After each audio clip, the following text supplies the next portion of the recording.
Welcome and thanks for tuning in to the Victorian Aboriginal News Van Talks podcast. I'm your host, Charles Parkiner. Victorian Aboriginal News acknowledges and pays respect to traditional owners and custodians across Australia. We acknowledge the elders who have gone before, those who currently lead their communities, and those who will follow in years and generations to come. In a very special interview today, I'm joined by Yuin, Bunurong and Tasmanian man Uncle Bruce Pascoe, and we're recording this interview on the Wollagara River at Mallacoota, about 6 hours northeast of Melbourne, on beautiful, beautiful country. Uncle Bruce, thanks for speaking with me today. Oh, it's a pleasure. Unc, we're not going to go into all the stuff that's gone on over the years. That's been done to death by the media. But what I'd like to know, and I know my audience would like to know, is what's happening with Uncle Bruce Pascoe right now. Let's be frank, 77-year-old man, and you've still got a lot of things you want to do. Yeah. What's happening right now? What's consuming all your time? Well, the farm takes up a fair bit of the time, and community stuff is pretty busy all through the year, but right now it's very busy. So that takes up a lot of my time, but I'd like to be spending more time on writing my books, the few that I think really need to be written. The one I'm working on at the moment is about how colonialism works against Indigenous people, not just here but around the world. And we'll come to the books in a minute, because I do want to talk about the farm. That was the first thing you mentioned. Now, the farm is being used almost, correct me if I'm wrong, to be a proof of concept of a lot of the things you put forward in Dark Emu. Yeah. So talk to us a bit about that and what you're hoping to achieve. You know, Dark Emu had a pretty good run, but I couldn't see that a lot of the non-Aboriginal advocates of the book understood what was really going on. There were a lot of chefs and restaurateurs who got very excited about our foods and, you know, wanted to try them in their restaurant, all of this stuff. Not one of them at that stage said to me, "Oh, but how are Aboriginal people going to benefit from this?" None of them had thought about that. And the reason for that is that Australia's got such a poor understanding of its own history, right, that Australia hasn't had to embrace this idea before. So I bought the farm only a couple of K upstream from where I was living at the time. Now, it's just a 500-acre farm, isn't it? 140 acres. 140-acre farm. I did that so that we could demonstrate that Aboriginal people were still in touch with their traditional culture, the food culture, so that the grasses and the tubers that Yuin people would have been eating 170 years ago, we're still growing and eating. So what ones in particular are we talking about? We've got kangaroo grass and spear grass, wallaby grass, weeping grass. We've got our own names for those, of course, but a lot of people want you to give not just the English name, the Latin name as well. Oh, let's leave the botanical names alone for a bit, shall we, please? Yeah. But how are these spear grasses, wallaby grasses, how were they typically used pre-colonisation? They were used for all sorts of things, but mainly for bread. Right. You know, Johnny cakes, loaves of bread, not looking like a Coles white in a plastic bag or anything, but, you know, little cob loaves, really dense loaves. And that's why when we're using it now, we split it up with normal baking flour, because 10-20% of our flour you'll still taste and smell in the cooking of the bread. Our old people would have used it in fish and all sorts of things as a stuffing for fish, mixed up with the herbs. Like we might use rice nowadays, you're saying. Right, okay. All right. And those sheds down there, they're where we do all the processing.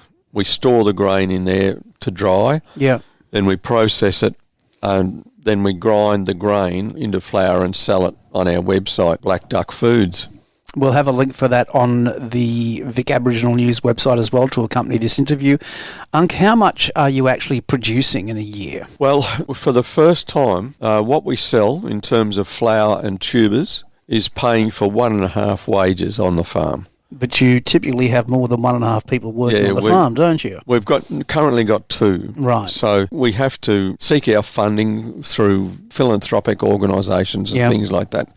And so far we're doing it. We did have as many as 6 or 7 Aboriginal employees working on the farm, currently got 2. Simply, budgetary requirements and things, but come summertime we're going to need another 2 or 3 because the harvest will be big this year, and we'll need an extra machine running to get the amount of grass that we're going to have. How many acres do you have under, we'll use the colonial word, cultivation? We've got about 101, 102 on the farm that is we've got grass on or tubers. Yeah.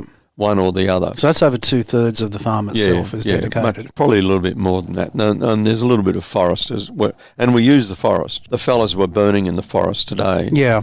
And planting tubers inside the forest because that's how the old people did it. But what do you want to get out of this? Obviously at 77, and we spoke before the interview, at 77 you don't really want to go and start a whole new career. What's the motivation behind this aside from the obvious, which is proving that which you wrote in Dark Emu can actually happen? Yeah, it's more, the proof of Dark Emu is more the mythic country archaeology. You know, this is not so much to prove it, it's to make sure that we've got our foot in the door, because we don't want to be told by a judge, like Justice Olney told the Yorta, that your culture has been washed away by the tide of history. And I could see, despite all the enthusiasm for Dark Emu and all the people wanting to come out here and have an Aboriginal bloody experience, none of them are thinking about our people into the future. So if they weren't going to do it, we have to do it. And so the whole farm is to demonstrate that Aboriginal people are in contact with their food culture, and we're determined to be employed and to be the employers. Right. We don't want to be someone else's Jackie. So a degree of self-determination. Yeah. One of our workers has bought his own house last week, and that was one of the stated aims in our constitution, was that our people would get paid well for hard work so that they could become independent. So if we do that, you know, buy our own house, buy our own car, free ourselves from the dole, then we become really independent. And the government can't touch us. You've mentioned that there are some books that you want to write, and before the interview you said there are 3 books at least that you'd like to write. You're running a business here with the farm. How are you going to have time? One of these people who are working here, do you have them lined up to eventually take over the farm? How big do you see this operation eventually becoming? We've got a good Nyampa man working here who I hope will take over the running of the farm. We're doing everything we can to provide him with the kind of training that he's going to need and the security that he's going to need. There are other people we've met up and down the coast who could do this job, but they've got their own businesses to run, you know. So we need someone here who can run the business side of it. And it takes a long time to understand how to run a business. And it's very demanding. You know, you're chasing money, but you've also got to look after money. So you need a little bit of accounting skills. Yeah. You need to have, you know, skills with handling employees, and there's a lot of training goes into it. But the whole idea of it is just that no one else is making flour. Right. No Aboriginal group is making flour. No Aboriginal group is harvesting and selling munyang.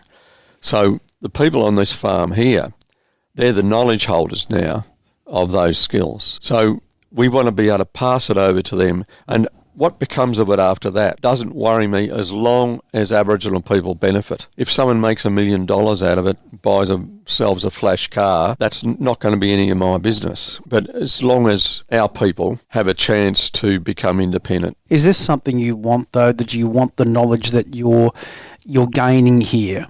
Do you want that spread far and wide? Yeah, we do. And a lot of people say, you've got to keep your methods secret. Who's a lot of people? A lot of people in the trade, other Aboriginal people. But old Uncle Max Harrison, he always said, if I'm going to hang on to my culture, I've got to give it away. Yeah. And it sounds like a confusing concept, but what he meant by that was he's got to share it, because if he doesn't share it, it's gone when he passes, and he's gone now, that old man. But he passed it on, he gave it to us, and we're going to give it on to other people as well. And like Pete Cooley at Indigigrow in Sydney, he's such a generous man, and he's sitting on what is probably $1 million industry, but he just keeps giving it away. And it's typical blackfella. Who's buying your product? I imagine that people will get onto the Black Duck website and they'll buy them for themselves at home. But what about restaurants? What about large concerns? Yeah, look, we've been selling to a couple of restaurants in Melbourne, including Mabu. Yep. But we've got 3 bakeries down here, Honour Bread in Bermagui, Wild Rise at Pambula, and Wheatley Lane at Candelo. That's a good plug for them, Monk. Yeah. They need encouragement because they're putting their dollars where their mouth is, and unlike a lot of Australians who have not actually ever supported Aboriginal people except when they win gold medals at the Olympic Games. These are people who've, like Honor up at Burmy, she's going out of her way to help us, but she also employs Aboriginal people. You know, when I see that, I've always thought that woman was true blue, you know, pardon the Australian expression. But I trusted her immediately because she was doing things that did not advantage her in any way, whereas other business people will use a black face when it suits them, will use a black employee as long as 7:30 report spruik it for them. Yeah, the old black cladding. Yeah, it's disgusting. It's everywhere.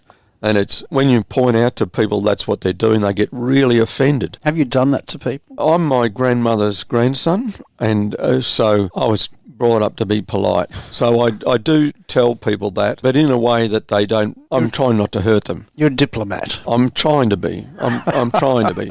It's very hard to live a black life and not get hurt. I'm trying to do it the way the old people did it. And how do you see that actually plays out? How do you see that the old people would have done it? We yarned a bit about that before the interview. I listened to all the stories I've been told over my life. And when you're talking to people, talking about what their grandfathers said to them and did, you find that it's a much more gentle and generous sharing than is happening in some communities now. I think some Aboriginal people are fighting their fights in a white way, and the black way is quiet, it's resilient, and it's long-lasting, and most of all, it's kind. Sort of how we see Uncle William Cooper.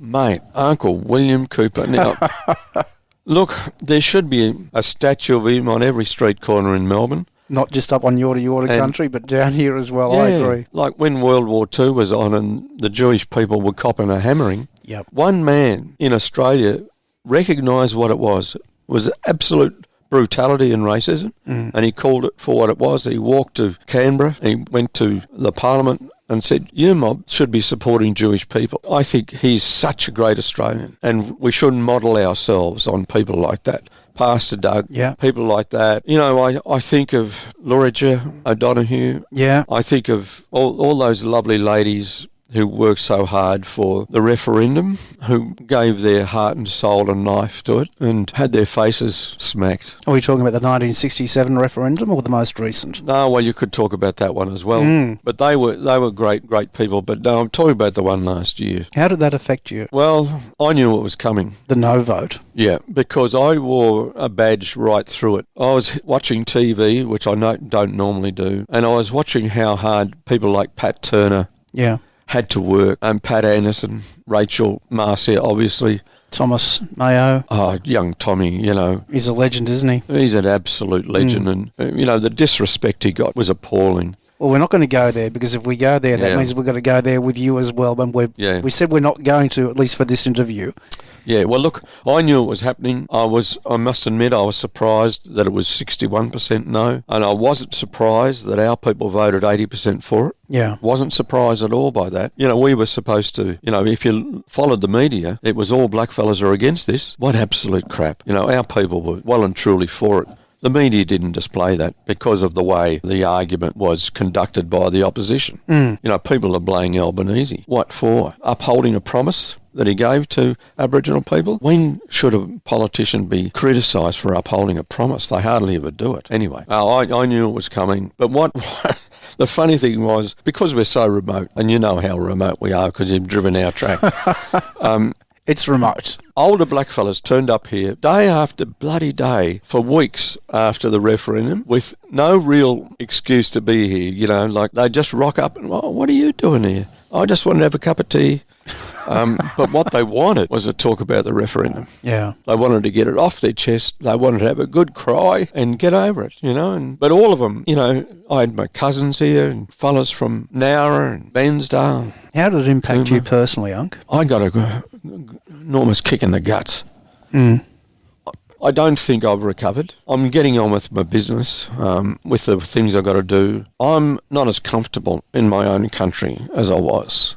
When I say my own country, I mean Australia. I'm very disappointed in Australia, and I'm more suspicious of Australians than I've ever been. Let me challenge you a little bit there. Shouldn't you really be more suspicious and disappointed in the conservative elements? Those that spread the misinformation, the lies, and advocated against the voice? Yeah, of course we have to be critical of that sector. And that's not a big group, but they were bloody effective. Yeah, they ran a very good campaign.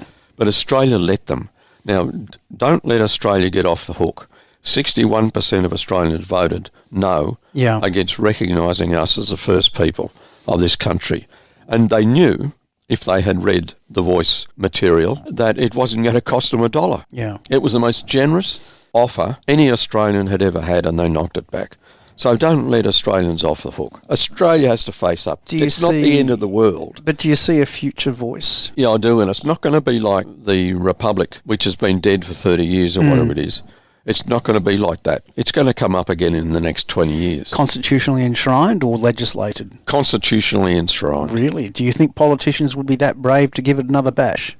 Well, I think it won't be done entirely through referendums. Right. There'll be other means. But the next time around, it'll be Australians demanding it, not Aboriginal people. Let's move away from that and get onto the books. You mentioned before there are 3 books that you need, that you really feel the need to write, and each one you mentioned previously takes you about a couple of years. Yeah. Time to hurry up, Unc. Yeah, I know. No, I'm very aware of it, which is why I'm trying to hurry up to pass this farm on to the community. So what books are we looking at? Can we share a bit of information on those? Yeah, my oath. I'm doing a book on the stars. It's not one that I counted in those 3. Yeah. But I'm actually working on the last draft of that right now. But the next one I'm going to write is called The European Mind, and it looks at the justification for Europeans colonising the world, which they did. The Spaniards, the British, the Dutch, the Danes. You're talking about their own justifications, self-justifications. Yeah. Right. How could a Christian people do what they did? If you read about what happened in Mexico to the Aztec, that was butchery. Absolute butchery. How can Christians do it? And I'm interested in those justifications. And it was, for their own good. Have we heard that before in Australia? Of course. You were taken away from your parents for your own good. And, because you're going to have a better life as a Christian than you'll have as an Indigenous person. All these old tropes, you don't do agriculture, so therefore you're not using the land. So our Pope says that we can take the land from you. And if you object, we can kill you. This is history. This is not fabrication. And when that book comes out, if you reckon I got a hammering after Dark Emu, watch out for this, because there'll be hell to pay. But I'm in really good company, I think. There was an Indian woman, Priya Satya, who wrote a book called Time's Monster. It's an absolute classic. She is a genius. I'm a hard worker. She is a genius. This book says so much about how the English behaved in their colonisation and understands it, provides the logic for how they behaved. Not the justification for it, but what they thought they were doing. And I rely on that book an enormous amount. So you were saying that if you thought that there was a fair bit of, let's say, throwback on you after Dark Emu, wait for this one, what are the sectors you expect that to come from? No, the same old people, Andrew Bolton. We weren't going to mention Andrew Bolton. Come on. It'll be interesting to see if he's still around, because he said the other day that he'll resign if James Packer takes over the Murdoch Empire. Well, goodness, go on, James, give the man a free kick. But if it's not Andrew Bolton, it'll be someone else. Yeah. Because they're out there. They know they've got a 61% audience who read their stuff. Is that all it is for them, do you think? From your own perspective, is it just a matter of rating audience? No, they're raving racists. Right. And they believe an idea of Australian history that is untenable, but they're sticking to it, and they are going to hammer anyone else who objects to that history. And I'm copping a bit of pain now. I'm standing on bloody big shoulders of people who cop worse than me. I haven't been shot in the back yet. I haven't had my children taken off me. I might suffer a bit of emotional pain, but compared to those old people, it's nothing. So if people like that are attacking me, it means they've got to leave some other black fella alone. What's driving you? I mean, come on, you could lead an easier life. You've got a beautiful place to live here now. You could just take it easy. Why don't you? My mother and father were two of the most just people I've ever known. I've used that sentence before, but it's true. They taught me how to treat other people. My grandmother taught me how to resist.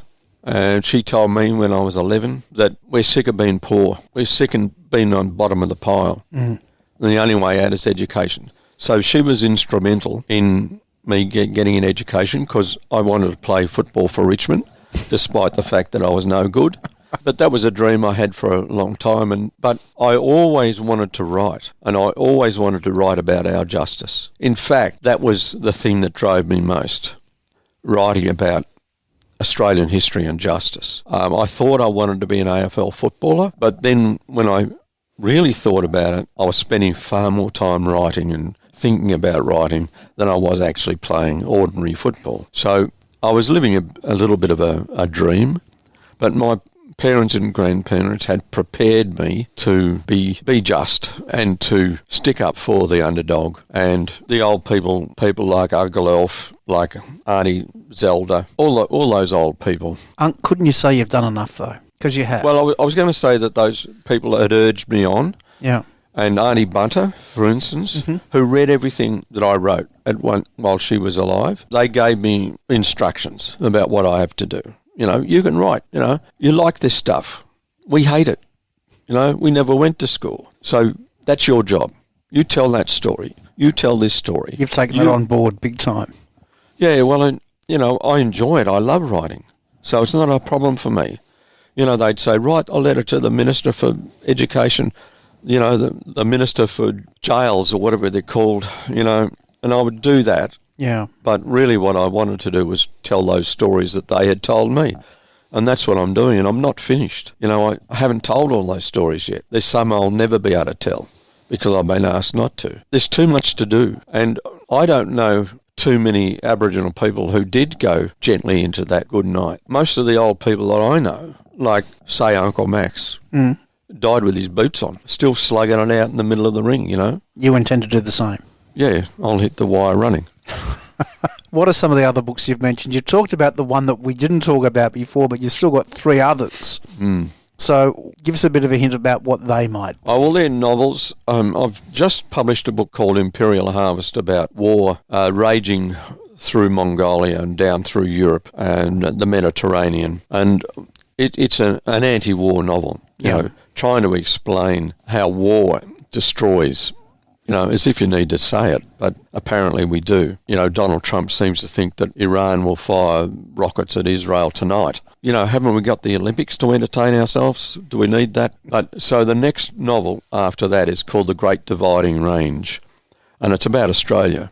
Eventually, these people get to Australia and experience the racism and the brutality that Australian Aboriginal people experienced. And it's been on my mind for 30 years. I'm looking forward to writing that. And then there'll be another novel after that. Oh, there's plenty of things to do. You've got the next 20 or 30 years mapped out, haven't you? Yeah. Okay, good luck to you on that. Yeah. One of the things that you've mentioned that you wanted to yarn about was country, what it means to you, what it means to Mob, what it means to Australia. Over to you on that one. Well, our people looked after this place for 120,000 years through all the ups and downs of climate change and difficulties. Yeah. But they lived here very well. They lived here with full bellies and full minds. Our people were the best educated in the world. We spoke 8 or 9 languages each. We had an extraordinary law, social and cultural law, that is hard to believe when you look at the world now.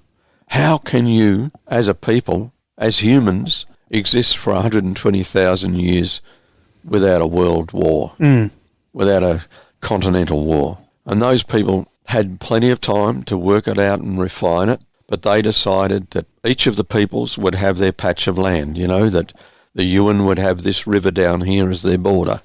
They could cross it, they could go into Gunai country and Doodarowa country. Yeah. They could go there as long as they asked politely, but they couldn't take that land. Even if their people were murdered by white people, they couldn't take the land away. They could look after it until the old people came back. This is an incredibly strong law because it means that our people, spiritually and religiously and practically, were able to maintain the longest civilization on Earth. Do you think, though, realistically, that there's any chance of those lessons being relearnt and carried through into modern society? I'm being a devil's advocate here.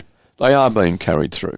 People like Uncle Max did it in his lifetime. Our culture and law hung by a thread. One little boy survived a massacre on the Broadrib River. Mm-hmm. That little boy had a son who he instructed in the law, together with 4 other Aboriginal men. Those men gave it to Uncle Max and some other young lads as well. Uncle Max has given it to at least 150 Yuin men and unknown number of women. He had some bits of information which was important to the women. They've taken their law and gone and done what they need to do with it, and it's none of my business. All I need to know is that it's happening, and all I need to do is respect their right to do that. But the culture's alive. If it's alive down here, we don't need to go up to Gama all the time and say, oh, you're the real blackfellas. I love Gama. I think it's fantastic. And I think the Yolngu just extraordinary people. But Yuin are extraordinary people too, and so are Gunai, and so are Wurundjeri, and so are all the other 400 But how do we peoples. get this law and these lessons out to the broader community? It's all well and good, and I'll keep being a devil's advocate for a while. It's all well and good to share the stories and the learnings within mob, but it's not mob that makes the decisions when it comes to the overall care of the country. I mean, unless we get something massive in a statewide treaty. Look, I think it's happening. It won't happen in a way that will please everyone, and it won't be the ideal. Nothing ever is in politics. But I think it's going to happen. I think treaty will come. And, those people in Victoria who are working towards treaty, bless them. What a fantastic contribution to our life. Yeah. They're doing a mighty job. It may not look exactly like I would want it to look, but I'm not having to put up with the pain that those people are going through. So I respect what they're doing, and when they deliver it, I'll respect that. It's happening. It's going to happen nationally. It's already happening in Queensland, for goodness sake. I know. Who would have thought? Jelky Peterson country. So if it can happen in Queensland, it can happen anywhere. Yeah. And it will be a way of Australians coming to know this ancient way of living. We're not going to be able to go back to 1788, but we can alter the way we behave now, which is what the European mind is all about. Because it's not just the politics of it, it's not just the war, it's the capitalism, and it's the way Christianity is deployed. These things can change. I love, some of the Christians I've met, including Uncle Ozzy at Eden, who's a mad Christian. I'm not. I've been burnt to the bloody core by Christianity. But Uncle Oz is a good Christian. I love him to death. He's done it all his life. What a great man. He saved one of my old uncles. I can't deny that old fella, and I can't criticise him. There is change happening right across. I mean, if you look at the Anglican Church, we recently had Uncle Glenn Lockery, a Wiradjuri man who's been collated to be the Archdeacon, I believe, for reconciliation, First Peoples recognition and treaty. So obviously, is this the sort of thing that you're talking about when you're alluding to change happening right across? Yeah, I am, but I'm also alluding to things like capitalism changing. We don't need to get rid of capitalism to improve the world. We just need to improve capitalism, and that will make a big difference. We don't need to get rid of Christianity. There's nothing wrong with Christianity as an ethic. It's about making sure that we practice it. If you're practicing Christianity, you do not take children away. Yeah. You do not bless people who have just shot 30 Aboriginal people, which is what happened in the Western District. Weekend after weekend after weekend. You don't do that. If you believe in Christianity, you practice Christianity. You do turn the other cheek. You do not kill. You do not steal. You eschew greed. All of these things. If Christians become Christian, If capitalism becomes a real economy, the world improves. This is what the European mind is about. It's not just about recording what's happened in the past and the evils of colonialism. I want people to think about what caused colonialism and how we can go about never repeating it. And it depends on Christians being Christians and Muslims being Muslims. You do seem, after all that, though, to be quite the optimist. I'm sitting in the sun on the bank of the Wallagra River. It is beautiful country out here. I'm on country. I've had the old people down here who have been around here and they've smoked this house. They've smoked the country. You know, I've had every advantage and I'm sitting on country in the winter sun. Why wouldn't I be an optimist? With all the stuff that's going on, I know that's peripheral. What keeps me going is hearing those plovers because they're talking about something's happening on the hillside over there and they're not happy about it. They're going to tell everybody. So every bird in the forest, when those plovers call, turns around to see what's going on. And I'm part of that. I'm just a bandy-legged plover, you know. The crimson rosella that is up there now, when that happens, he looks over there, but he also looks at me. What's that fella going to do? You know, is it really important? He'd get up if it was really important because they're all watching me. I think I'm watching them, but they're watching me. And you believe that this is happening right across the country? It's there's a sign of greater things and better things for the country? Yeah, it is. And it has been happening since time immemorial here. Since we separated from Gondwana land, it's been happening in a very livable way. It's a very beautiful life, and I love that life. I'm not a Pollyanna, you know. I know the problems in the world, but I also think that our law, the Aboriginal law, is so spiritually deep that applied to even modern life, it'll make a difference. You know, a lot of Australians who want to fall in love with their country, and even some of that 61% who voted against the referendum, they're craving to be Australian. You know, they want to be Australian. Well, you can be, but you've got to be a true Christian if you want to do that. Uncle Bruce Pascoe, until next time, and there will be a next time, I know, thank you so much indeed for your time. Thank you. For a full transcript of this interview, visit the Victorian Aboriginal News website at vicaboriginalnews.com.au. Until our next episode, stay safe and stay informed.